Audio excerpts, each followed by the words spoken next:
दोस्तों आज हम लोकस ऑफ पॉइंट चैप्टर में offset slider crank chain mechanism OAB का प्रॉब्लम सॉल्व करेंगे। OA क्रैंकशाफ्ट है जिसकी लेंथ 30 mm है।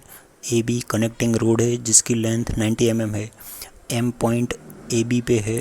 A से M का डिस्टेंस 40 mm है। क्रैंक क्लॉकवाइज डायरेक्शन में रोटेट करेंगी। ऑफसेट डिस्टेंस 20 mm डेटा में दिया हुआ है। अब ये प्रॉब्लम सॉल्व करने के लिए सबसे पहले हम ये हॉरिजॉन्टल लाइन ड्रॉ करेंगे। इसकी लेंथ हम कोई भी लेंथ ले सकते हैं। दूसरी लाइन इसकी हम यहाँ पैरेलल लाइन ड्रॉ कर सकते हैं। दोनों लाइन के बीच का डिस्टेंस 20 mm ऑफसेट डिस्टेंस हम रख सकते हैं। ये दोनों लाइन की लेंथ फिक्स नहीं है, हम जो भी चाहे लेंथ ले सकते हैं। अब ऊपर की लाइन पे हम एक पॉइंट यहाँ मार्क कर सकते हैं। इस पॉइंट को हम सेंटर पॉइंट, सर्कल का सेंटर पॉइंट कंसिडर करेंगे। अब सर्कल ड्रॉ करने के लिए हम रेडियस, क्रैंक की रेडियस जितनी रेडियस रख सकते हैं। क्रैंक की रेडियस 30 mm, क्रैंक की लेंथ 30 mm है। हम 30 mm रेडियस का सर्कल यहाँ ड्रॉ कर सकते हैं। सर्कल को हम 8 पार्ट में इस तरह से डिवाइड करेंगे। आप देख सकते हैं यहाँ सर्कल को 8 पार्ट में डिवाइड किया है। सभी लाइन के बीच का एंगल 45 डिग्री हम रख सकते हैं, 45 डिग्री। अब इस तरह से हम नंबर देंगे A0, A1, A2, A3 up to A8। Clockwise direction में हम नंबर दे सकते हैं। अब हम कनेक्टिंग रोड के लेंथ जितनी रेडियस रख सकते हैं, यानी कि 90 mm रेडियस। A0 और A8 को सेंटर पॉइंट रखेंगे। हम A0 को सेंटर रखेंगे और नीचे की जो लाइन है उस पर आर्क मिलेगी हमें। यहाँ A0 को सेंटर रख के इस तरह से हम आर्क ले सकते हैं। यहाँ ये जो आर्क है उसकी रेडियस 90 mm हमने रखी है।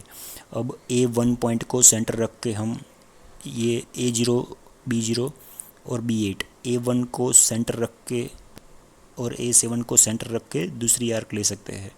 यहाँ आप देख सकते हैं हमने A1 को सेंटर रख के इस तरह जो आर्क ली है, यहाँ इसकी रेडियस अगेन हम 90 mm रखेंगे और हमें B1 पॉइंट यहाँ मिल सकता है। अब हम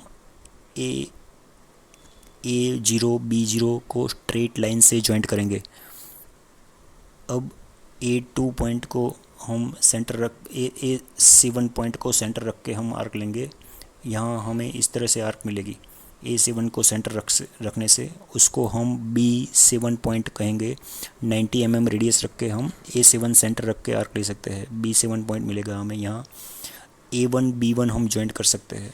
अब A2 को सेंटर रख के हम यहाँ आर्क लेंगे 90 mm रेडियस की।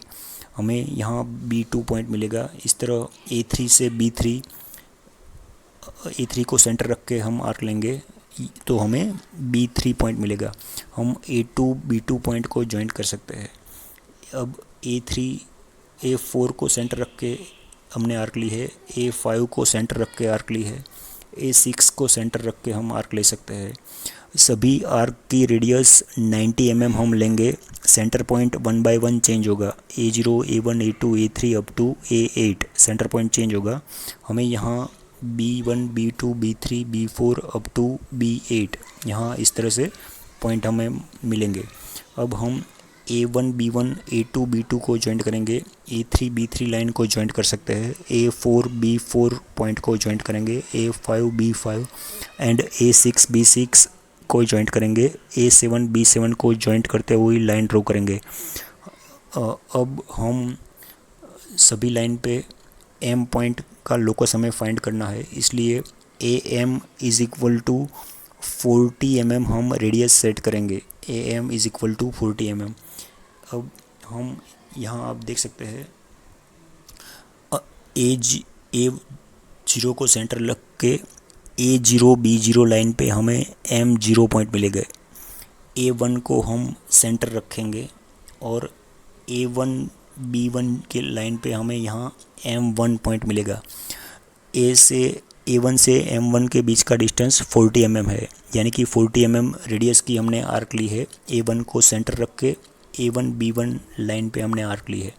अब हम A2 पॉइंट को सेंटर रखेंगे और A2, B2 लाइन पे 40 mm रेडियस की आर्क लेंगे, यानी कि हमें M2 पॉइंट यहाँ इंटरसेक्टिंग पॉइंट मिलेगा। A3 पॉइंट को सेंटर रख के हम A3B3 लाइन पे आर्क लेंगे। A3B3 लाइन पे हमें यहाँ M3 पॉइंट इस तरह से मिलेगा, आर्क का इंटरसेक्टिंग पॉइंट। A4B4 लाइन पे A4 को सेंटर रख के हम 40 रेडियस की आर्क लेंगे। M4 पॉइंट हमें यहाँ मिलेगा, M3 यहाँ, M2 एंड M1 इस तरह से हमें A5 की लाइन पे M5 पॉइंट मिलेगा 40 रेडियस की हम जब आर्क लेंगे तब।